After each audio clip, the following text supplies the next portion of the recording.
इश्रह ली सदरी व यस्सिर ली अमरी वहलुल उक़दतम मिन लिसानी यफ़क़हू क़ौली। आज इंशाअल्लाह हमने सिनेमन और इस हर्ब को डिटेल से पढ़ना है, इसके यूजेस, इसके केमिकल कॉन्स्टिट्यूएंट और इसको आइडेंटिफाई कैसे करते हैं, इसकी टाइप्स कौन कौन सी हैं, इसको इंशाअल्लाह हम आज डिटेल से डिस्कस करेंगे। सिनेमन जो है ये इसका कह लें कॉमन नेम है और इसको हम इंग्लिश में सिनेमन कहते हैं। वैसे उर्दू में इसको दालचीनी बोलते हैं, हिंदी में इसको दालचीनी बोलते हैं, इसीलिए काफ़ी कन्फ्यूजन भी पाई जाती है। कुछ लोग इसको दालचीनी बोलते हैं, कुछ दालचीनी बोलते हैं। और मतलब मैं ख़ुद भी जब एज अ स्टूडेंट मतलब ये कभी कभार दालचीनी कहता था, तो जो मेरे उस्ताद वगैरह हैं या मेरे जो बड़े हैं जिनसे मैं सीखता था वो भी फिर कहते थे कि आप गलत नाम ले रहे हैं, दालचीनी इसका नेम है, जबकि ये दोनों नेम्स इसके इस्तेमाल होते हैं। दालचीनी भी इसको कहा जाता है, दालचीनी भी इसे कहा जाता है। फ़ारसी में इसे दालचीनी कहा जाता है। उसके अलावा अरेबिक में इसे अलक़रफ़ा कहा जाता है। ये इसके कह लें कि हमारे पास नेम्स हैं जो अरेबिक में, हिंदी में, उर्दू में, और इसका कॉमन नेम है। इसकी जो बोटॉनिकल नेम है, मतलब जो कॉमनली यूज्ड सिनेमन है, वो है हमारे पास सिनेमम कैसिया, जो कॉमनली यूज्ड है। वैसे इसकी दो फैमिलीज़ पाई जाती हैं, एक है सिनेमम वेरम और एक है सिनेमम कैसिया। ये दोनों पाई जाती हैं, मगर जो सबसे ज़्यादा कॉमनली यूज्ड होती है, जो हमें कह लें कि मार्केट्स वगैरह में मिल जाती है, वो हमारे पास सिनेमम कैसिया होती है। इसकी फैमिली जो है वो लोरिएसी है। और जो इसका इस प्लांट की जो चीज़ें इस्तेमाल होती हैं वो इसके लीफ भी इस्तेमाल होता है, इसका कह लें कि जो स्टेम्स हैं वो भी इस्तेमाल होते हैं, फ्रूट भी इसका इस्तेमाल होता है। ये जो पूरा प्लांट है ये पूरा एक ट्री बनता है, मतलब ये पूरी एक ट्री होती है। इसकी ब्रांचेस बनती हैं, इसके लीव्स बनते हैं आगे, फिर इसके फ्रूट्स भी बनते हैं। तो इसकी कह लें कि तकरीबन हर चीज़ इस्तेमाल होती है, इसके लीव्स, इसके स्टेम्स, इसके फ्रूट्स, इसकी बार्क, हर चीज़ इसकी इस्तेमाल होती है। मगर जो कॉमनली जो सिनेमन है वो हम इसकी बार्क से कह लें कि लेते हैं, इसकी बार्क ही हमारे पास कह लें कि वो इस्तेमाल होती है, वो सिनेमन आगे बनती है। इसका जो मेन केमिकल कॉन्स्टिट्यूएंट है उसमें है हमारे पास सिनेमन एल्डिहाइड। ये इसका मेन केमिकल कॉन्स्टिट्यूएंट है और उसके साथ इसमें युग्नॉल भी पाया जाता है। अब जो इसका मेन केमिकल कॉन्स्टिट्यूएंट है सिनेमन एल्डिहाइड, ये इसके क्या फंक्शंस होते हैं हमारे पास, ये क्या चीज़ें प्रोवाइड कर रहा होता है हमारे पास हर्ब को। ये सबसे पहले जो हर्ब का टेम्परामेंट है उसमें सबसे बड़ा रोल जो है वो इस सिनेमन एल्डिहाइड का ही होता है, क्योंकि सिनेमन एल्डिहाइड जो है वो इस हर्ब को इसका अरोमा दे रहा होता है, इसका टेस्ट दे रहा होता है। उसके अलावा जो इसका इफ़ेक्ट है, जो एक स्टिमुलेंट इफ़ेक्ट है, हीट प्रोड्यूस करने वाला इफेक्ट है, वो सारा सिनेमन एल्डिहाइड से मिल रहा होता है। तो ये सिनेमन एल्डिहाइड जो है ये इस हर्ब को इसका टेम्परामेंट देता है, इसीलिए ये इसका मेन केमिकल कॉन्स्टिट्यूएंट है। और जो सिनेमन एल्डिहाइड है वो कह लें कि वॉलेटाइल है, मतलब कि जब जो दालचीनी है उसका पाउडर बना लिया जाएगा और उसको खुले मतलब आसमान थले या फिर उसको बगैर किसी कंटेनर में लॉक किए, बगैर एयर टाइट कंटेनर में रखे उसको छोड़ा जाएगा, तो ये क्या होगा, ये सिनेमन एल्डिहाइड जो है वो इवेपरेट कर जाएगा, वो उड़ जाएगा। और उससे क्या होगा कि जो हमारे पास हर्ब है, मतलब जो सिनेमन है, जो दालचीनी है, उसकी जो क्या है उसके अंदर जो मौजूद केमिकल कॉन्स्टिट्यूएंट, एक्टिव कॉन्स्टिट्यूएंट है, वो कम हो जाएंगी और उसके अलावा उसकी जो इफेक्टिविटी है वो भी कम हो जाएगी। तो इसीलिए कह लें कि ये वैसे एक आगे हम पढ़ेंगे भी एडल्ट्रेंट्स किस तरह फाइंड करते हैं इसमें, उसमें भी एक तरीका ये कि जो सिनेमल एल्डिहाइड है इसकी अमाउंट को चेक किया जाता है उसके अरोमा और उसके टेस्ट से। तो इन शॉर्ट सिनेमन एल्डिहाइड जो है वो इस हर्ब का मेन केमिकल कॉन्स्टिट्यूएंट है, जो इस हर्ब को इसका टेम्परामेंट देता है, इसका स्वीट टेस्ट देता है, इसका एक एरोमेटिक स्वीट और एक तरह से वुडी अरोमा इसको देता है। और उसके अलावा इसका जो स्टिमुलेंट हीट इफेक्ट है वो भी इस सिनेमन एल्डिहाइड की वजह से इस हर्ब को मिल रहा है। इसको एक्सट्रैक्ट कैसे किया जाता है, सेम वही तरीका है जो हमारे पास हमने कल क्लोव का पढ़ा था, कि इसको एक्सट्रैक्शन के लिए हम जो तरीकाकार इस्तेमाल करते हैं। अच्छा, ये जो अब हम हर्ब्स की एक्सट्रैक्शन मेथड्स भी साथ में पढ़ रहे हैं, ये इसलिए ज़रूरी हैं और इसलिए हम पढ़ रहे हैं। ख़ास तौर पे हमने क्लोव में एक्सट्रैक्शन मेथड पढ़ा, अडल्ट्रेंट्स किस तरह फाइंड करते हैं वो पढ़ा, और ब्लैक पेपर में भी हमने अडल्ट्रेंट्स वगैरह और उसकी पूरी, कह लें कि उसको किस तरह आइडेंटिफाई करते हैं, किस तरह पूरा एक प्रोसेस होता है इनका पकने का। ये सारी चीज़ें साथ साथ इसलिए पढ़ रहे हैं क्योंकि ये ज़रूरी हैं, इनका पता होना ज़रूरी है। कुछ हब्स में हम ये नहीं पढ़ेंगे, कुछ हब्स में हम इसको डिटेल से पढ़ेंगे। जिस तरह सिनेमन है, तो सिनेमन के सिर्फ खाने में फ़ायदे नहीं इस्तेमाल होते, सिनेमन को एज अ परफ्यूम भी इस्तेमाल किया जाता है। उसे स्पिरिचुअली भी कह लें, इसके काफ़ी सारे बेनिफिट्स हैं। स्पिरिचुअल और रिचुअल्स में भी इसको काफ़ी इस्तेमाल किया जाता है। इसी तरह क्लोव है, क्लोव को सिर्फ दांतों में और टूथपेस्ट में नहीं इस्तेमाल किया जाता, इसके आगे डिफरेंट पेन किलर ऑयल्स बनते हैं। इवन के इसको आगे डिफरेंट एप्लीकेशंस, इंटरनल एप्लीकेशंस में भी इस्तेमाल किया जाता है। तो ये, और उसके अलावा इसके डिफरेंट टाइप्स वगैरह भी हैं। इसलिए हम फिर इस लिहाज से उसको साथ साथ डिस्कस करते जा रहे हैं, ताकि वो कन्फ्यूजन्स जो हैं वो साथ साथ क्लियर होती रहें। तो क्लोव और जो सिनेमन है, इसका एक्सट्रैक्शन मेथड हम इसलिए पढ़ रहे हैं क्योंकि इसको ना सिर्फ खाने के पर्पज़ के लिए इस्तेमाल किया जाता है, इसके और भी काफ़ी सारे कमर्शियल यूजेस हैं। परफ्यूम इंडस्ट्री में, पेन किलर ऑयल्स में, फिर कमर्शियल जो हमारे पास इंडस्ट्रियल लेवल है, उसमें इसको इस्तेमाल किया जाता है डिफरेंट प्रोडक्ट्स बनाने के लिए। इसीलिए हम इसका जो एक्सट्रैक्शन मेथड है वो पढ़ रहे हैं। ख़ास तौर पे जो इसका एक्टिव कॉन्स्टिट्यूएंट है उसको किस तरह एक्सट्रैक्ट किया जाता है, उसका मेथड पढ़ रहे हैं। तो इसका जो एक्टिव कॉन्स्टिट्यूएंट है, क्योंकि वो एक वॉलेटाइल ऑयल है सिनेमन एल्डिहाइड, तो उसको एक्सट्रैक्ट करने के लिए भी उसको कह लें कि प्योर फॉर्म में, और एक तरह से इसको प्रोटेक्ट करने के लिए और इसको सेफली एक्सट्रैक्ट करने के लिए हम स्टीम डिस्टिलेशन मेथड इस्तेमाल करते हैं, जिसमें वही सेम तरीका होगा कि हम जो सिनेमन वुड है, जो सिनेमन बार्क है, उसको रखेंगे, उसके ऊपर से स्टीम गुजरेगी। स्टीम जो है उसके अंदर से वॉलेटाइल ऑयल्स जो हैं उसके साथ कह लें कि अपने साथ उसको लेके कह लें कि एक ट्यूब के थ्रू वो कंडेंसर पे चले जाएगी। कंडेंसर पे जाके वहाँ से कंडेंस होगी, तो वो जो वाटर वेपर्स हैं और जो वॉलेटाइल ऑयल्स हैं वो दोनों कंडेंस होके लिक्विड फॉर्म में कन्वर्ट हो जाएंगे। जब वो लिक्विड फॉर्म में कन्वर्ट होंगे, हम उसे अलहदा जार में कलेक्ट कर लेंगे। वो अलहदा जार जो है उसके अंदर वाटर और ऑयल, वॉलेटाइल ऑयल दोनों का कह लें कि हमारे पास लिक्विड फॉर्म में वो कलेक्ट हो जाएंगे। वहाँ से हमारे पास बिल्कुल एक सेपरेशन बन जाएगी वाटर लेयर की और ऑयल लेयर की।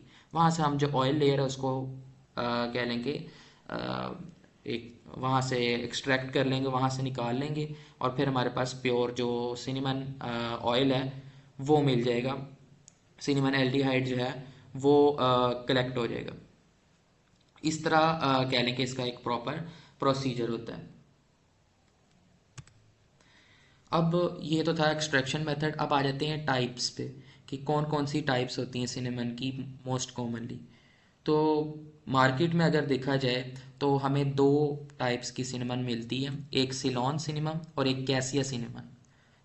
और इन दोनों की फैमिली जो है वो मैंने सामने लिखी हुई है, एक सिनेमम वेरम है और एक है सिनेमम कैसिया। सिनेमम वेरम जो है वो ट्रेडिशनली इस्तेमाल होती थी, मतलब कि जो सबसे ओल्डेस्ट सिनेमन है और सबसे ओल्डेस्ट दारचीनी, और जिसका एक स्वीट अरोमा है, स्वीट टेस्ट है, और जो ओरिजिनल हमारे पास सिनेमन है वो सिनेमम वेरम है या सिनेमम सिलोन है। ये हमारे पास ट्रेडिशनली ओल्ड है। उसके अलावा जो सिनेमम कैसी है, ये हमारे पास कह लें चाइना में प्रोड्यूस होती है, और कह लें कि ये ओल्ड, ट्रेडिशनली ओल्ड नहीं है। और इनकी स्ट्रक्चर्स में और इनकी ओवरऑल जो फीचर्स हैं उनमें भी काफ़ी डिफरेंसेस होते हैं, जिससे हम डिफरेंशिएट कर लेते हैं कि हम कौन सी सिनेमम इस्तेमाल कर रहे हैं, सिनेमम वेरम या सिनेमम कैसिया। सिनेमम वेरम जो है, मतलब जो सिनेमम सिलोन है, उसके सबसे पहले आइडेंटिफिकेशन ये है कि ये इसके जो कह लें कि जो सिनेमम है वो जब हम उसकी बार्क कलेक्ट करते हैं तो वो उसको रोल कर दिया जाता है। तो जिस सिनेमम के अंदर ज़्यादा रोल्स मौजूद होंगे वो हमारे पास सिनेमम वेरम या सिनेमम सिलोन होगी। उसके अलावा ये लाइट ब्राउन इन कलर होगी, स्वीट इसका टेस्ट होगा, स्वीट अरोमा होगा। और लास्टली इसमें एक फाइटोकेमिकल्स होते हैं कुमारिन्स, उनका वैल्यू भी इसमें कम होगा, जिसकी वजह से इसकी जो टॉक्सिसिटी लेवल है, जो सिनेमम वेरम है या सिनेमम सिलोन है, उसकी टॉक्सिसिटी लेवल जो है वो थोड़ी कम होती है। इसी तरह जो सिनेमम कैसिया है वो इसका कह लें कि बिल्कुल ऑपोजिट है, कि इसमें जो बार्क होगी वो थिक होगी, डार्क ब्राउन कलर होगा, इसमें जो कर्ल्स हैं वो कम होंगी, और इसका टेस्ट बहुत स्ट्रॉन्ग होगा, माइल्ड टेस्ट नहीं होगा, बहुत स्ट्रॉन्ग टेस्ट होगा। और एक तरह से कह लें कि इसमें पंजेंसी भी पाई जा रही होगी, थोड़ा सा कड़वा टेस्ट भी इसमें मौजूद होगा स्वीटनेस के साथ। उसके अलावा इसमें जो कुमारिन्स हैं उनकी वैल्यू ज़्यादा होगी, इसलिए इसकी जो टॉक्सिसिटी है वो भी थोड़ी हमें इंक्रीज मिलेगी। तो ये हमें डिफरेंस मिलता है। उसके अलावा जो सिनेमम वेरम है, ये क्योंकि ट्रेडिशनल हमारे पास है, मतलब ट्रेडिशनली यही हमारे पास अगर हिस्ट्री में भी देखें तो हिस्ट्री में भी जो सबसे पहली सिनेमम आई थी वो सिनेमम वेरम थी, मतलब सिनेमम सिलोन थी। और ये आई भी थी हमारे पास श्रीलंका से, श्रीलंका से ये ग्री हुई थी और वहाँ से फिर आगे ये प्रोपगेट हुई थी। तो जो श्रीलंका है वहाँ पर ये ग्रो हुई थी, और वहाँ पर कह लें कि इसकी मार्केट थी। जबकि सिनेमम कैसिया जो है वो इंडोनेशिया और चाइना में ग्रो हुई थी, और वहाँ पर उसकी मेन मार्केट थी, वहाँ पर ये ग्रो होती है। तो ये इसके मेन डिफरेंसेस हैं, ये आपको डिफरेंसेस पता होने चाहिए, और आइडेंटिफिकेशन में बहुत इंपॉर्टेंट हैं। और इसी तरह जो फंक्शंस हैं, जब आप आगे फाइटो मेडिसिन पढ़ेंगे या आपने अपनी फॉर्मुलेशंस बनानी है, उनमें इनका इस्तेमाल जो है वो बहुत ज़रूरी होता है, ख़ास तौर पे जो स्किन प्रोडक्ट्स हैं। क्योंकि स्किन जो है वो बहुत हमारे पास उसकी सेंसिटिव स्किन होती है, और वहाँ पर इसका एप्लीकेशन किया जाता है सीरम्स में। जो उसके अलावा जो हमारे पास परफ्यूम्स हैं उसमें भी। तो परफ्यूम इंडस्ट्री के लिए और जो हमारे पास डर्माटोलॉजी है उसके लिए ये बहुत इम्पोर्टेंट हमारे पास है इनकी आइडेंटिफिकेशन। क्योंकि इनकी जो कुमारिन लेवल है और इनका जो स्वीटनेस और अरोमा है ये बहुत ज़्यादा डिपेंड करता है हमारे पास परफ्यूम इंडस्ट्री में। किसी परफ्यूम को ज़्यादा वुडी बनाना है या ज़्यादा स्वीट बनाना है, ज़्यादा उसमें कह लें कि इसके नोट्स इंक्रीज करने हैं या डिक्रीज करने हैं, उसके लिए ये बहुत इंपॉर्टेंट होता है कि हमने कौन सी टाइप की सिनेमन सेलेक्ट करनी है। और सेकेंडली जो डर्माटोलॉजी है उसके लिए भी बहुत इंपॉर्टेंट होता है कि जो डर्माटोलॉजिकल डिजीज़ हैं या जो स्किन सीरम्स हैं उसके अंदर कौन सा हमने सिनेमा में इस्तेमाल करना है अपने पर्पज़ के लिए। क्या वो बहुत ज़्यादा स्ट्रॉन्ग होगा या लाइट होगा, उसकी अमाउंट कितनी होगी, कुमारिन लेवल्स कितने होंगे, ये सारी चीज़ें उसमें चेक करनी होती हैं। एंड इसीलिए हम इस रीज़न के लिए टाइप्स जो हैं मतलब वो सिलेक्ट करते हैं कि हम कौन सी टाइप ऑफ सिनेमम जो है वो यूज़ करेंगे। नेक्स्ट हम आ जाते हैं कि अडल्ट्रेंट्स कौन कौन सी हो सकती हैं सिनेमम में। मतलब दालचीनी में कौन कौन सी चीज़ें हमें देखनी चाहिए उसको ख़रीदने से पहले। सबसे पहले उसकी अपेरेंस है कि अपेरेंस के एतबार से हमने कौन सी सिनेमम लेनी है, चाहे क्या वो सिनेमम सिलोन है या सिनेमम कैसी है। उसके हिसाब से हम उसकी अपेरेंस चेक करेंगे, और अपेरेंस के लिहाज से हमें काफ़ी डिफ्रेंशिएट हो जाएगा कि हम कौन सी सिनेमम ले रहे हैं। सेकेंडली उसकी स्मेल। स्मेल कह लें कि सबसे important, one of the most important characteristics हैं, फीचर्स हैं सिनेमम के। सिनेमम का जो स्मेल है, नॉर्मल स्मेल जो है वो स्वीट होता है और एरोमेटिक होता है। अब अगर आपने बाज़ार से कोई सिनेमम ली है और उससे आपको सिर्फ वुडी स्मेल आ रही है या बिल्कुल लाइट वो स्मेल आ रही है, एक लाइट स्मेल आ रही है, लाइट स्वीट स्मेल आ रही है, तो इसका मतलब कि आपने जो सिनेमम ली है वो एग्जॉस्टेड है। मतलब उसके अंदर से जो सिनेमम एल्डिहाइड है वो एग्जॉस्ट हो चुका है, वो उड़ चुका है, और उस हर्ब का जो एक्टिव कॉन्स्टिट्यूएंट था जिसकी वजह से उसको इस्तेमाल किया जाता था वो उड़ चुका है, एंड उसका अब इतना कोई इस्तेमाल नहीं है। तो इसीलिए स्मेल जो है वो हम इस्तेमाल करते हैं। कि उसकी स्मेल देखते हैं, अगर उसकी एक स्ट्रॉन्ग स्मेल है और स्वीट स्मेल है तब हम उसको ख़रीदते हैं।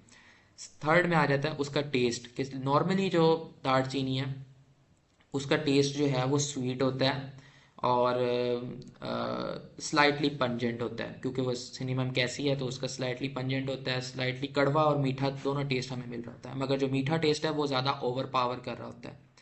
तो अगर मीठा टेस्ट नहीं मिल रहा, उसका वुडी टेस्ट मिल रहा है या सिर्फ पंजेंट टेस्ट मिल रहा है, तो इसका मतलब कि जो हमारे पास सिनेमम है वो ओरिजिनल नहीं है और वो एज एन अडल्टरेंट काम करेगी हमारे फॉर्मुलेशन में। अडल्टरेंट वैसे कहते उस चीज़ को हैं जो हमारे हर्ब की कह लें कि अंदर ऐसी चीज़ मौजूद होती है जो हर्ब की एक तरह से जो क्वालिटी है या एक तरह से उसकी क्वालिटी है उसको ख़राब कर रही होती हैं। वो ओरिजिनल हर्ब नहीं होती या वो ओरिजिनल उसमें फाइटोकेमिकल्स वो मौजूद नहीं होते जो उस हर्ब में नॉर्मली मौजूद होने चाहिए। तो इसीलिए हम अडल्ट्रेंट्स को सही तरीके से आइडेंटिफाई करते हैं एंड अपनी फॉर्मुलेशन से रिमूव करते हैं, ताकि हमें जो फार्मूला हमने तैयार किया है वो बिल्कुल ओरिजिनल हो और उसका एक्शन भी इंक्रीज्ड हमें मिले। उसके अलावा हम एक और टेस्ट करवाते हैं, ये होता है वाटर टेस्ट।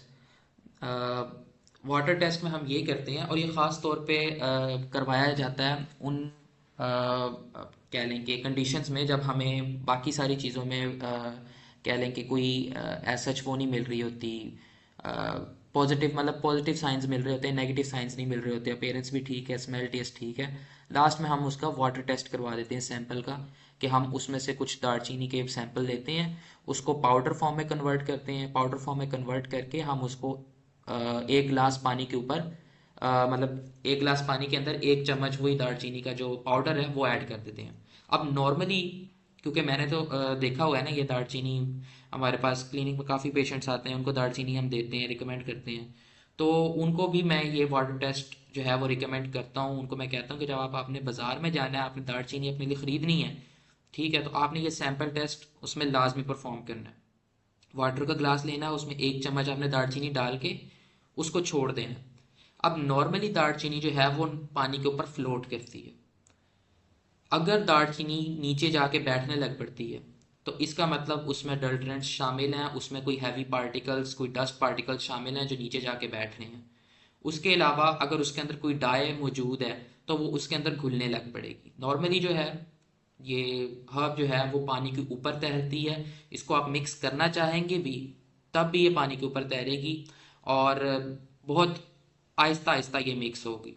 तो ये हमारे पास वाटर टेस्ट है जिसे हम इस्तेमाल करते हैं डाइस को, अडल्ट्रेंट्स को जो हमारे पास दालचीनी है उसमें आइडेंटिफाई करने के लिए। ये था हमारे पास इसकी हमारे पास फीचर्स जो हमने पढ़े। बाकी इसकी ब्रीफ हिस्ट्री मैंने लिखी है। बेसिकली जो सिनेमा में ये स्टार्ट जो हुआ था ये हमारे पास हुआ था श्रीलंका से।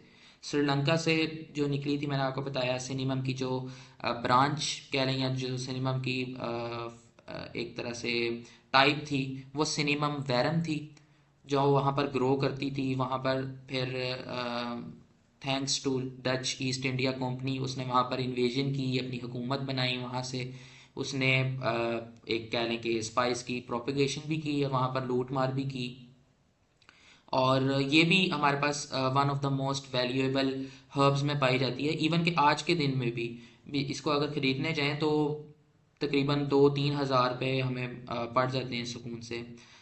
इसके मतलब आई थिंक आधा किलो या किलो इस हिसाब से इसके 2-3 थाउजेंड बन जाते हैं। आज भी ये काफ़ी इसकी कह लें कि रेट्स जो हैं वो हाई हैं। तो हिस्टोरिकली अगर देखें तो श्रीलंका में इन्वेजन हुई, वहाँ से ये आगे डिफरेंट रीजन्स में फिर इसकी प्रोपगेशन हुई और इस वजह से ये फिर कह लें कि पूरी दुनिया में फैली। उसके अलावा जो चाइना था वहाँ से भी जो चाइनीज़ लोग थे, जो इंडोनेशियन लोग थे, उन्होंने भी सिनेमम की जो अलहदा एक टाइप थी सिनेमम कैसिया उसको ग्रो करना शुरू किया। और फिर चाइना से फिर वो जो पूरा रूट है उनका तुर्कमेनिस्तान को, फिर अरब कैरवन रूट, वहाँ से फिर ये सारा इसकी प्रोपगेशन हुई, वहाँ से ये फैला और इस तरह ये पूरी दुनिया में ये हर्ब जो थी वो एक तरह से प्रोपगेट हुई। उसके अलावा क्योंकि श्रीलंका जो है वो इंडिया के बिल्कुल करीब है, और चाइना में तो ये हमारे पास सिनेमम कैसिया ये ग्रो होना शुरू हुई है, इसीलिए हमें इसके Ayurvedic medicine and Chinese medicine में काफ़ी ज़्यादा बेनिफिट्स, काफ़ी ज़्यादा इसके फंक्शंस मिलते हैं, जिसको हम ब्रीफली डिस्कस करेंगे इंशाल्लाह। जो आयुर्वेदिक मेडिसिन है इसका इंशाल्लाह हम आगे यूज़ पढ़ते हैं। आयुर्वेदिक मेडिसिन में इसका क्या मेन यूज़ होता है इस हर्ब का। चाइनीज़ मेडिसिन में भी इसे इसका यूज़ आगे पढ़ेंगे, मगर अब हम जिसको पढ़ेंगे वो है स्पिरिचुअल यूजेस में। मतलब आयुर्वेदिक मेडिसिन में भी इसे स्पिरिचुअल यूजेस के लिए इस्तेमाल किया जाता था। चाइनीज़ मेडिसिन में भी कोई स्पिरिचुअल काम करना होता था, किसी बादशाह को स्पिरिचुअली हील करना होता था, या कोई रिचुअल्स वगैरह होते थे बादशाहों के, उसके अंदर इस हर्ब को इस्तेमाल किया जाता था, क्योंकि इसका एक प्लेजेंट अरोमा है, और उस प्लेजेंट अरोमा और स्वीट टेस्ट होने की वजह से ये कह लें कि ट्रेडिशनल मेडिसिन में ये अज्यूम किया जाता था कि इसके स्पिरिचुअल बेनिफिट्स भी हैं। इवन कि आज के दिन में भी जो स्पिरिचुअल हीलर्स हैं, जो आयुर्वेदिक मेडिसिन प्रैक्टिस करते हैं, वो भी सिनेमम को इस्तेमाल करते हैं अपनी स्पिरिचुअल बेनिफिट्स में, अपने योगा में, और उसको स्पिरिचुअल बेनिफिट्स के लिए इस्तेमाल आज भी किया जाता है। स्पिरिचुअली अगर हम इसके यूजेस देखें ट्रेडिशनली हमें जो मिलते हैं, तो सबसे पहले इसका प्रॉस्पेरिटी एंड अबंडेंस है, कि क्योंकि इसका एक स्वीट टेस्ट है, और कहा यह जाता था कि ये एक्सेप्टेंस लेकर आता है, ये अबंडेंस लेकर आता है, ये गुड पावर्स को अट्रैक्ट करता है, ये अच्छी चीज़ों को अट्रैक्ट करता है, क्योंकि इसका एक प्लेजेंट स्मेल था और एनवायरनमेंट को प्लेजेंट करता था, तो इसलिए भी इसको अज्यूम किया जाता था कि ये प्रॉस्पेरिटी और अबंडेंस को लेकर आता है। उसके अलावा ये सिंबल ऑफ लव को भी रिप्रेजेंट करता था, कि ये जो मोहब्बत है, लव है, हमारे पास जो मोहब्बत की फीलिंग्स हैं उसको कह लें कि ये उजागर करता है, उसको अपनी तरफ खींचता है, और इसीलिए भी इसका कह लें कि हमारे पास डिफरेंट इंडस्ट्रीज़ में इस्तेमाल होता है, कि ये अपनी तरफ लोगों को अट्रैक्ट करता है, खींचता है, अट्रैक्शन पावर कह लें कि ये इंक्रीज़ करता है इसकी अच्छी स्मेल होने की वजह से। उसके अलावा इसका क्योंकि एक इफ़ेक्ट जो है वो कार्डियोटोनिक भी है, एंड ये हमारे जो असाब हैं उनको भी ताकत देता है, मतलब हमारे नर्वाइन टॉनिक भी है ये हर्ब। इसीलिए ये मेंटल क्लैरिटी एंड फोकस में इस्तेमाल होती थी। इसका अरोमा इस्तेमाल होता था मेंटल क्लैरिटी में, स्ट्रेस को रिलीव करने के लिए, एनजाइटी को रिलीव करने के लिए। इसको एंड अर्के गुलाब को इकट्ठे इस्तेमाल करवाया जाता था, ताकि जो पेशेंट है उसका मेंटल क्लैरिटी आए और फोकस इम्प्रूव हो। और आज की रिसर्चेस जो हैं वो भी इस बात को प्रूव करती हैं। मतलब मैंने काफ़ी इस तरह के आर्टिकल्स पढ़े हैं ऑन जो हमारे पास अर्के गुलाब है उस पर, उसके इफ़ेक्ट पर, उसके अलावा सिनेमा में उसके इफ़ेक्ट पर, कि इनके अरोमा जो है वो अरोमा थेरेपी के अंदर इस्तेमाल होता है, कि ये मेंटल क्लैरिटी एंड फोकस को इम्प्रूव करता है। पेशेंट जो है वो हमारा स्ट्रेस से बिल्कुल उसको एनजाइटी एंड स्ट्रेस से बिल्कुल रिलीफ हो जाता है। उसके अलावा सिनेमम बात करवाया जाता है कि जो क्योंकि जो सिनेमम है उसकी क्वालिटी मतलब इनेट क्वालिटी है बॉडी में हीटनेस पैदा करना। तो उसके अलावा जो सिनेमम है उसका एक प्लेजेंट स्मेल है, तो इसीलिए गर्म पानी के अंदर जो सिनेमम है उसका उसको और अर्के गुलाब को मतलब मिला के उस पानी के अंदर जो बाथ का पानी होता था, जो नहाने वाला पानी होता था, जो टब का पानी होता था, उसके अंदर इसको मिक्स करके इस्तेमाल किया जाता था, ताकि बॉडी को ये रिलैक्स करे अपनी हीटनेस की वजह से। उसके अलावा अपनी अच्छी स्मेल की वजह से ये इमोशनल रिलैक्सिंग बॉडी में जनरेट करे। इसीलिए ये emotional bath, traditionally emotional baths जो होते थे, जो उसमें ये इस्तेमाल होता था सिनेमा। ये इसके कह लें कि हमारे पास ट्रेडिशनल यूजेस थे। आगे आ जाते हैं इसके टेम्परामेंटल इफ़ेक्ट्स में। टेम्परामेंटली अगर हम देखें तो इसका जो टेम्परामेंट हमें मिलता है वो है हॉट एंड ड्राई, और ये हमारे पास थर्ड ऑर्डर की ड्रग है। उसके अलावा इसके अंदर जो ड्राइनेस है वो इंक्रीज्ड है हॉटनेस की वजह से। इसकी रीज़न ये है कि ये कार्डियोटॉनिक है, और इस पर्पज़ के लिए इसे जो है कहा जाता है कि इसमें ड्राइनेस जो है, हॉटनेस ज़्यादा मौजूद है, मगर इसका जो टेम्परामेंट है वो हॉट एंड ड्राई है। उसके अलावा ये मुलत्तिफ़ है, मतलब कि ये हमारे पास जो, हाँ कह लें कि फ्लैगम है, उसको मूवेबल बनाती है। उसके अलावा ये जो इनर फ्लेम है, मतलब अंदर की जो आग है, उसको इग्नाइट करती है, मतलब जो हरारत गरीज़ी है उसको ये इम्प्रूव करती है। उसके अलावा अ, जो ट्रेडिशनल मेडिसिन है उसमें कहा यह जाता है कि हमारे जो हवास हैं, हमारे जो सेंसेस हैं, वो दो तरह के पाए जाते हैं। एक एक्सटर्नल सेंसेस होते हैं, मतलब हवा से ज़ाहरी, और दूसरे होते हैं इंटरनल सेंसेस जिसको कहते हैं हवा से बातिनी। अब जो अ, जो सिनेमा में वो कहा यह जाता है कि जो हमारे बातनी हवास हैं, मतलब बातनी हवास में क्या चीज़ें आ जाती हैं, हमारा प्रिसेप्शन आ जाता है, हमारी इमेजिनेशन आ जाती है, हमारी इंट्यूशन आ जाती है। इन सारी चीज़ों को ये एक्टिवेट करता है। और जो स्पिरिचुअल हीलर्स हैं उनके लिए ये बहुत इंपॉर्टेंट है हब के उनके अंदर जो उनकी बातिनी हवास हैं, जो इंटरनल फाइव सेंसेस हैं, उनको ये इम्प्रूव करता है, उनको ये एक्टिवेट करता है, जिससे फिर ये इंटरनल इंट्यूशंस उनको इम्प्रूव करता है, इमेजिनेशन को इम्प्रूव करता है। और इस वजह से जो स्पिरिचुअल हीलर्स हैं वो इसका इस्तेमाल करते थे। उसके अलावा जो हमारे पास आयुर्वेदिक मेडिसिन, वैसे इसकी बहुत ज़्यादा डिटेल है, बातनी बातनी हवास क्या होते हैं, इंट्यूशन क्या होती है, किस तरह ये एक्टिवेट करती है, ये इसकी बहुत ज़्यादा डीप साइंस है। इंशाल्लाह इसको फिर कभी डिस्कस करेंगे।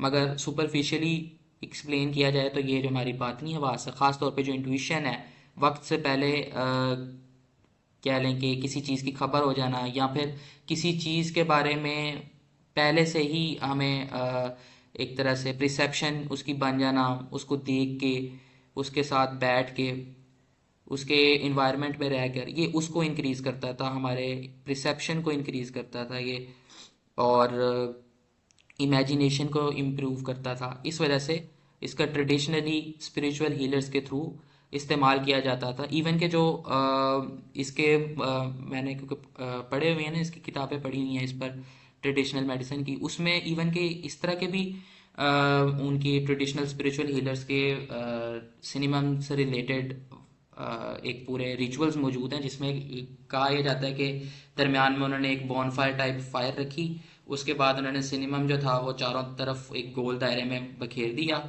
उससे क्या हुआ, जो सिनेमम की स्मेल और वार्मथ थी वो उस बंदे को महसूस हुई जो हीलर मौजूद था, स्पिरिचुअल हीलर।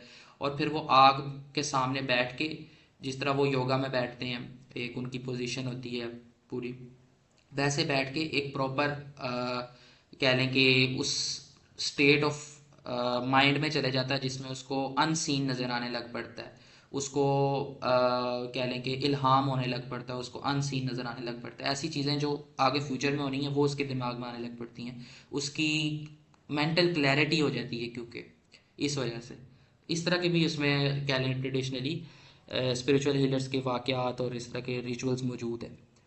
उसके अलावा इट एक्टिवेट्स सैक्रल चाक्रा। अब चाक्रास जो हैं ये हमारे पास जो आयुर्वेदिक मेडिसिन है उसमें मौजूद होते हैं। चाक्रास कहते हैं एनर्जीज, हमारे पास सेंटर्स को। ये एनर्जी सेंटर्स होते हैं हमारे पास पूरी बॉडी में, और ये ऊपर हमारे जो क्रेनियम है, मतलब जो हमारा सर है, वहाँ से ये स्टार्ट होके हमारी जो रूट है, मतलब जो सैक्रल पार्ट है, वहाँ तक कह लें कि इसके पूरे वो मौजूद होते हैं, चाक्रास मौजूद होते हैं, जिसमें हमारे पास थ्रोट चाक्रा है, फिर पाइनियल ग्लैंड जो है उसका चाक्रा है, फिर हार्ट है उसका चाक्रा है, पैनक्रियाज है वहाँ पर चाक्रा है, फिर सैक्रल चाक्रा है। ये सारे एनर्जी सेंटर्स हैं हमारी पूरी बॉडी ऊपर से नीचे तक लेकर, ये हमारे पास पाया जाता है आयुर्वेदिक मेडिसिन में। अब आयुर्वेदिक मेडिसिन ये कहती है कि ये सैक्रल चाक्रा को एक्टिवेट करती है। सैक्रल चाक्रा जो है ये पाया जाता है हमारे पेल्विक रीजन में, और कहा यह जाता है कि जो सैक्रल चाक्रा है ये हमारी इमोशंस से और मेंटल क्लैरिटी से और हमारी जो कह लें कि रिप्रोडक्टिव एबिलिटी है उससे रिलेट कर रहा होता है। तो ये जो सिनेमम है इसकी हीट और इसकी जो स्मेल है वो सैक्रल चाकरा को एक्टिवेट करती है, जिससे फिर हमें मेंटल क्लैरिटी मिलती है। जो हमारे डिज़ायर्स हैं वो इंक्रीज हो जाते हैं, रिप्रोडक्टिव डिज़ायर्स वो इंक्रीज हो जाते हैं। उसके अलावा जो इमोशनल बैलेंस है वो अचीव होता है। ये हमारे पास कह लें कि इसके टेम्परामेंटल इफ़ेक्ट्स हैं। उसके अलावा जो स्पेसिफिक एक्शन है, स्पेसिफिकली जो ये इस्तेमाल होता है दालचीनी, वो इस्तेमाल होता है डायबिटिक पेशेंट्स में। डायबिटिक पेशेंट्स के लिए क्योंकि इसका एंटी डायबिटिक इफेक्ट जो है वो काफ़ी ज़्यादा रिसर्च्ड है, इसीलिए डायबिटीज़ में ये इस्तेमाल होता है, इन्फ्लामेशन में इस्तेमाल होता है, इंटरनल को इन्फ्लामेशन है उसमें ये इस्तेमाल होता है। उसके अलावा एक्सटर्नली अगर हम इसे अप्लाई करें तो इसका जाजिब अफेक्ट है, मतलब कि ये जो रतूबतें बाहर मौजूद होती हैं, जो एक्सेस फ्लूइड्स बाहर मौजूद होती हैं, वो इसकी जो ड्राई नेचर है वो अब्जॉर्ब कर लेती है, वो उसको बिल्कुल ही क्या लेंगे कंज्यूम कर लेती है, स्किन को ड्राई कर देती है, स्किन को एक तरह से कहने एक्सफोलिएट कर देती है। वहाँ से जो मैटर्स हैं, जो ऑयल्स वगैरह हैं, एक्सेस ऑयल्स हैं, स्किन सेल्स हैं, उनको ये जज़ब कर लेती है, उनको ये अपने साथ ले जाती है। उसके अलावा इसका मुहर्रिक इफेक्ट है कि इसको स्किन पे अप्लाई किया जाए तो ये जाजिब है, फ्लूइड्स को वहाँ पर कंज्यूम करेगी, स्किन को ब्राइट करेगी। उसके अलावा मुहर्रिक है, वहाँ पर तहरीक पैदा करेगी, स्किन को ब्राइट करेगी एंड साथ में ब्लश जो है नॉर्मल जो है उसको प्रोड्यूस करवाएगी। इसीलिए इसका स्किन सीरम्स में इस्तेमाल किया जाता है। उसके अलावा इसका एनर्जेसिक इफेक्ट भी है, ये एनर्जेसिक इफेक्ट की वजह से भी इस्तेमाल किया जाता है सिनेमन ऑयल। और उसके अलावा इसका एफ्रोडाइजिक इफेक्ट है, जितनी भी हमारे पास रिप्रोडक्टिव मेडिकेशंस हैं, ख़ास तौर पे जो मेल रिप्रोडक्टिव सिस्टम से रिलेटेड हैं, उसमें ये एफ्रोडाइजिक एज एन एफ्रोडाइजिक इस्तेमाल किया जाता है। ये मुफर्रिह के तौर पे भी इस्तेमाल किया जाता है कि ये क्योंकि इसकी अच्छी स्मेल है, ये जो हमारे पास हार्ट है उसको ताकत भी देता है और पूरी बॉडी के मूड को अपलिफ्ट करता है, हमारे जो स्पिरिट है, हमारी रूह को अपलिफ्ट करता है, इसीलिए ये एज अ मुफर्रिह जो है वो इस्तेमाल होता है। उसके अलावा ये काबिज़, क्योंकि एक्सटर्नली भी अप्लाई किया जाए तो बहुत स्ट्रॉन्ग काबिज़ है, इसीलिए ये इंटरनली भी अगर कंज्यूम किया जाए एक्सेसिवली तो इसका अफेक्ट जो है वो एंटी डायरियल इफेक्ट हमें मिलता है और ये डायरिया में हम इस्तेमाल करवाते हैं। उसके अलावा ये हमारे जो स्टमक है और लीवर है उसको भी ताकत देता है, उसको भी टोनिफाई करता है। ये इसके मेन स्पेसिफिक एक्शंस हैं।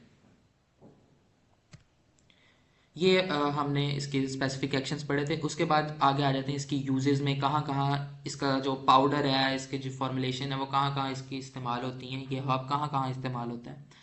तो सबसे पहले इस हर्ब का जो सिर्फ पाउडर है, सफ़ूफ है, वो इस्तेमाल होता है कि जो डायबिटिक पेशेंट्स हैं वो इसको कंज्यूम करते हैं कावा के फॉर्म में, डिकॉक्शन के फॉर्म में, सफ़ूफ के फॉर्म में भी, even for its anti diabetic effect.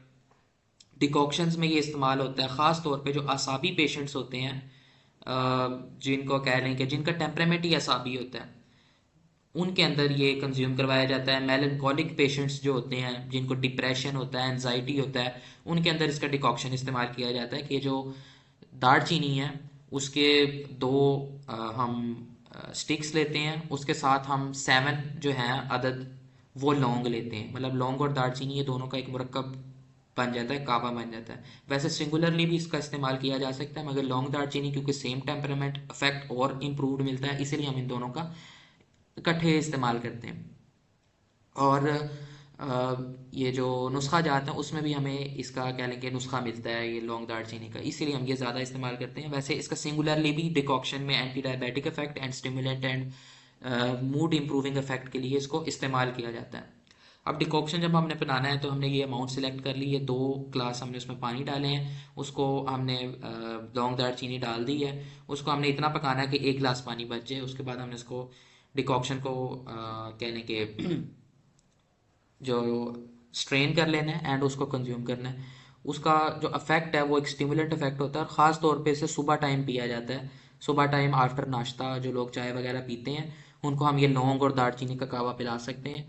इससे क्योंकि इसका टेस्ट भी बहुत अच्छा होता है, मतलब इसका टेस्ट कड़वा नहीं होता, ना कि ना बिल्कुल ही ऐसे अनप्लेजेंट सा होता है, तो इसे कावे के तौर पे भी इस्तेमाल किया जा सकता है सुबह टाइम। और इसका जो स्टिमुलेंट इफेक्ट है वो असाबी पेशेंट्स हैं उनके अंदर काफ़ी हेल्पफुल होता है, जो जिनका टेम्परामेंट ही ऐसा है कि वो वीक महसूस करते हैं, वो एक तरह से सुस्त रहते हैं, काहली उनमें पाई जाती है, तो उनके अंदर ये बहुत एक कह लें कि अच्छी डिकॉक्शन जो बन जाती है हमारे पास। उसके अलावा परफ्यूम इंडस्ट्रीज़ में दालचीनी इस्तेमाल होती है, इसकी परफ्यूम बनती है, इसके नोट्स इस्तेमाल होते हैं, इसकी टाइप्स इस्तेमाल होती हैं। अगर हमने ज़्यादा वुडी स्मेल रखनी है, ज़्यादा सिनेमन उसमें नोट्स होने चाहिए उसके, या ज़्यादा स्वीट होनी चाहिए, उसके अंदर इसका इस्तेमाल किया जाता है। उसके अलावा जो डायबिटिक पेशेंट्स हैं उसमें इस्तेमाल किया जाता है इसका पाउडर डिकॉक्शन के फॉर्म में, उनको पिलाया जाता है डायबिटिक पेशेंट्स में। इवन के जो डायबिटीज़ की जो फॉर्मुलेशंस हैं उनमें भी जो सिनेमम है उस हर्ब का इस्तेमाल किया जाता है। उसके अलावा रिचुअल्स में इसका इस्तेमाल किया जाता है, जिस तरह पीछे हमने एग्जांपल्स में डिस्कस भी किया कौन सी रिचुअल्स में इसका इस्तेमाल किया जाता है। तो इसका रिचुअल्स में भी इस्तेमाल किया जाता है मेंटल क्लैरिटी में, परसेप्शन को इम्प्रूव करने के लिए और अनसीन को देखने के लिए। उसके अलावा इसे एज अ जिमात भी फेस पर अप्लाई किया जाता है, मगर इसमें क्वांटिटी जो है वो बहुत ही ऑब्जर्व करके पेशेंट टू पेशेंट वेरी करती है, उसकी स्किन टाइप पर, स्किन सेंसिटिविटी पर, क्योंकि ये भी हायर अमाउंट में फिब्रोब्लास्ट्स जो हैं, जो मतलब हमारे कोलेजन प्रोड्यूसिंग कोलेजन लेवल्स हैं, उनको ये कम कर सकता है, उनको ये मिनिमाइज कर सकता है। तो इसका ऑपोजिट इफेक्ट हो जाता है अगर इसकी अमाउंट जो है वो हम इंक्रीज रखते हैं। वो अमाउंट कितनी होती है वो हम देखते हैं पेशेंट टू पेशेंट, के पेशेंट का टेम्परामेंट क्या है, उसकी स्किन सेंसिटिविटी क्या है, फिर उस हिसाब से हम पैच टेस्ट करते हैं कि हम पैच टेस्ट करते हैं, साथ में कोई कैरियर लाजमी अप्लाई करते हैं। जब हम जिमात अप्लाई करते हैं तो हम सिर्फ पानी के साथ नहीं उसको पाउडर को अप्लाई करके तो चेहरे पर लगा देते हैं, हम उसके साथ कोई कैरियर अप्लाई करते हैं, ऐसा कैरियर जिसका सूथिंग इफेक्ट हो, जैसे हनी है, हनी के अंदर हम दालचीनी अप्लाई करके फेस पर अप्लाई करते हैं, तो दोनों का एक कंबाइंड अफेक्ट मिलता है, हमें स्ट्रॉन्ग इफेक्ट मिलता है स्किन क्लियरिंग में, एक्सफोलिएशन में एंड ब्राइटनेस में, और ओवरऑल स्किन की जो ब्लशिंग है उसमें मिलता है। तो इसीलिए इसमें जो जिमात फॉर्मुलेशन है उसका इस्तेमाल होता है। उसके अलावा जो रोगन है दालचीनी का, जो सिनेमम ऑयल है, वो भी इस्तेमाल होता है हमारे पास पेन किलर पर्पस के लिए। उसके अलावा जो खाना है, मतलब जो हम खाना वगैरह खाते हैं उसमें अरोमा ऐड करने के लिए, टेस्ट ऐड करने के लिए, स्वीटनेस ऐड करने के लिए, इवन के कुछ होटल्स में, टर्किश होटल्स में, जो इटालियन होटल्स हैं, जो कह लेंगे अरेबिक कुजीन्स हैं, उनके अंदर भी सिनेमम पाउडर का इस्तेमाल किया जाता है कि जो केक्स हैं बेकरीज में उनमें भी सिनेमम पाउडर का इस्तेमाल किया जाता है एज अ टॉपिंग केक्स के ऊपर, बेकरी आइटम्स के ऊपर। तो इसके स्वीट स्मेल और इसके अरोमा की वजह से इसको बेकिंग इंडस्ट्री में भी एंड नॉर्मल जो हमारे पास खाना पकाना है उसमें भी इसको इस्तेमाल किया जाता है। उसके अलावा इमोशनल बाथ्स में, जिस तरह पीछे डिस्कस किया इमोशनल बाथ्स क्या होती हैं, किसमें इसमें कौन कौन सी चीज़ें ऐड होती हैं, तो उसमें भी दालचीनी का इस्तेमाल किया जाता है। उसके अलावा अगर हम कंपाउंड यूजेस देखें, कंपाउंड यूजेस में जो जवारिश जालिनूस है उसका मेन कॉन्स्टिट्यूएंट जो है वो हमारे पास कह लें कि दालचीनी है। ये दालचीनी उसमें इस्तेमाल होती है, दालचीनी के साथ जंजीबील होती है एंड जो शहद है वो इस्तेमाल किया जाता है। ये हमारे पास कह लें कि ये तीन कॉन्स्टिट्यूएंट होते हैं और उसमें एक दालचीनी इस्तेमाल होती है, और ओवरऑल ये बॉडी को ताकत देती है। तीनों हमारे पास जो अज़ाए रईस हैं उनको ये ताकत देती है। उसके अलावा अगर हम सिंगुलरली भी देखें, जो ये हब है दालचीनी, वो हमारे तीनों अज़ाए रईसा को ताकत देती है, हमारे कार्डियो टॉनिक भी है, लिवर टॉनिक भी है, लिवर को भी टॉनिफाई करती है, और कार्डिक जो हमारे नर्वाइन सिस्टम है उसको भी टॉनिफाई करती है। तो इसीलिए भी इसका कह लें कि एज सच जवारिश जालिमूस में इस्तेमाल किया जाता है। उसके अलावा लबूब जो है हमारे पास, जितने भी लबूब हैं उनमें से जो सबसे ज़्यादा इस्तेमाल किया जाता है जो सेक्सुअल मेडिसिन में कुव्वत बाह को इंक्रीज़ करने के लिए, लबूब कबीर, उसमें भी इसका इस्तेमाल होता है। उसके अलावा जो ग्लोइंग सीरम्स हैं, ये तो सीएम लिख दिया है, ग्लोइंग सीरम्स हैं उसमें भी इसका इस्तेमाल होता है सिनेमम को और जो डिफरेंट हर्ब्स हैं जिनमें हमारे पास हुस्न यूसुफ है, हुस्न यूसुफ एक हर्ब है प्रॉपर वाइट कलर की, पाउडर फॉर्म में देखें उसको, वो उसके साथ इसको इस्तेमाल किया जाता है। इसका डिकॉक्शन बनाया जाता है, उस डिकॉक्शन के अंदर फिर एसेंशियल ऑयल्स डाले जाते हैं, इमल्सिफिकेशन फैक्टर्स हैं वो डाले जाते हैं, उससे पूरा एक सीरम तैयार हो जाता है एंड फिर वो इस्तेमाल करवाया जाता है फॉर ग्लोइंग एंड नॉर्मल, कह लें कि एक्नी वगैरह जो है उसके लिए भी इसको इस्तेमाल किया जाता है, और उसके अलावा ब्लशिंग के लिए भी इस्तेमाल किया जाता है।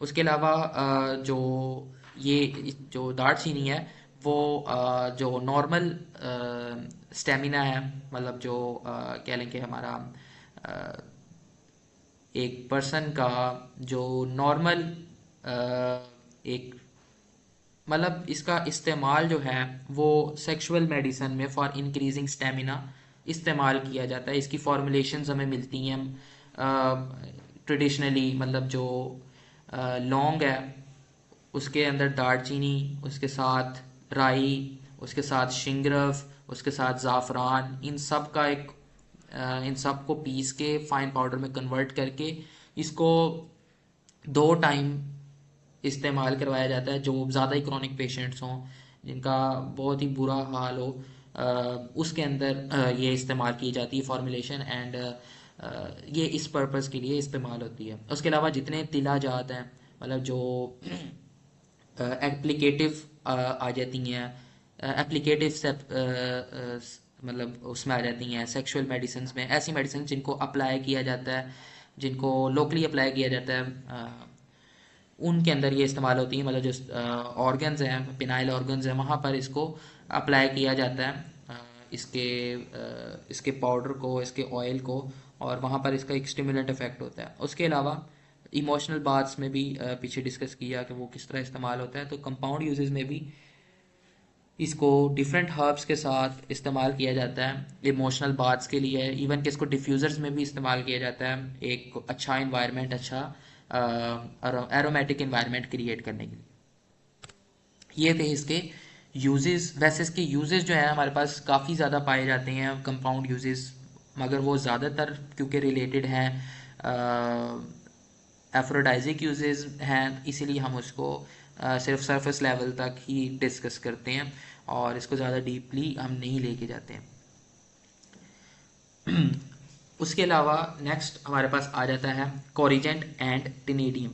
कोरिजेंट और टिनेडियम क्या है इसका, तो मुस्लिह के तौर पर इसमें कतीरा और कार्डिमम ये इस्तेमाल किया जाता है, क्योंकि ये दोनों इसके मुज़र इफ़ेक्ट्स जो हैं, मतलब मुज़र तो वैसे एज सच इसमें इसकी अमाउंट ही मेन इसका मुज़र है कि इसकी अमाउंट जो है वो जितनी ज़्यादा इंक्रीज़ करते जाएंगे उतना हमारी जो ब्लैडर है, यूरिनरी ब्लैडर है, हमारे जो यूरिनरी सिस्टम है उस पर ये एक तरह से एक तरह नेगेटिव अफेक्ट देगी।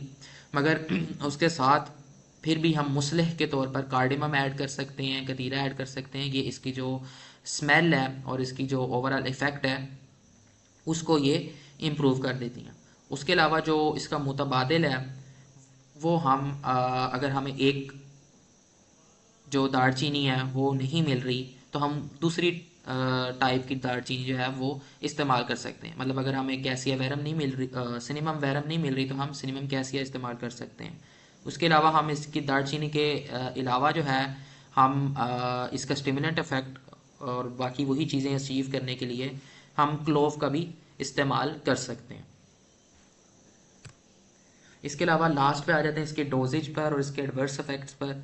डोजेज अगर हम देखें तो इसकी डोजेज जो है वो 1 ग्राम्स से 2 ग्राम जो है वो लिखी जाती है ट्रेडिशनली, इतना ही इसकी अमाउंट है, इस्तेमाल की जा सकती है अडल्ट्स में। उसके अलावा बच्चों में 7 साल से कम उम्र बच्चों में नहीं इस्तेमाल करवाई जाती ये मेडिसन।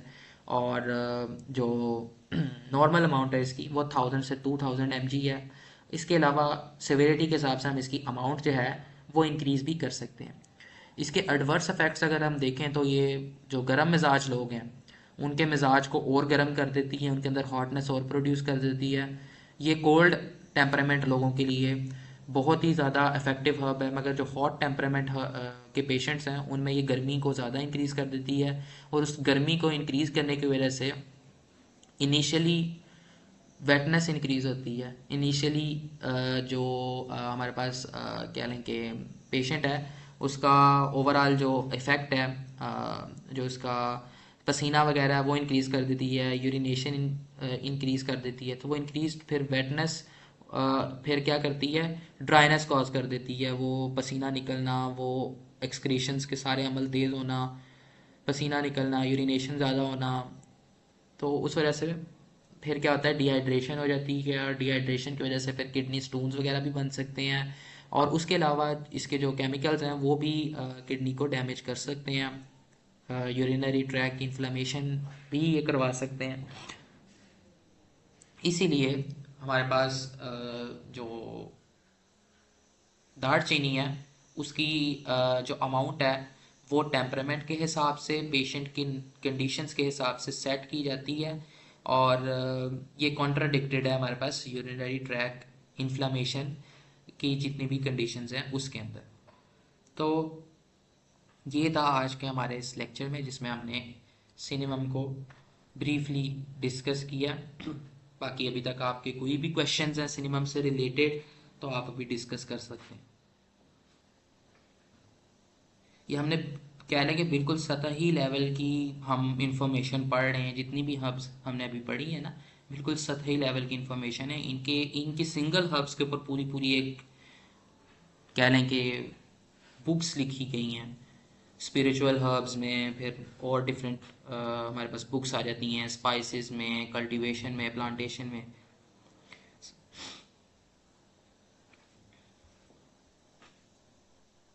चलें ठीक है, फिर लेक्चर को एंड करते हैं। अपना सब ख्याल रखिएगा, मुझे दुआ में याद रखिएगा। अल्लाह हाफिज़।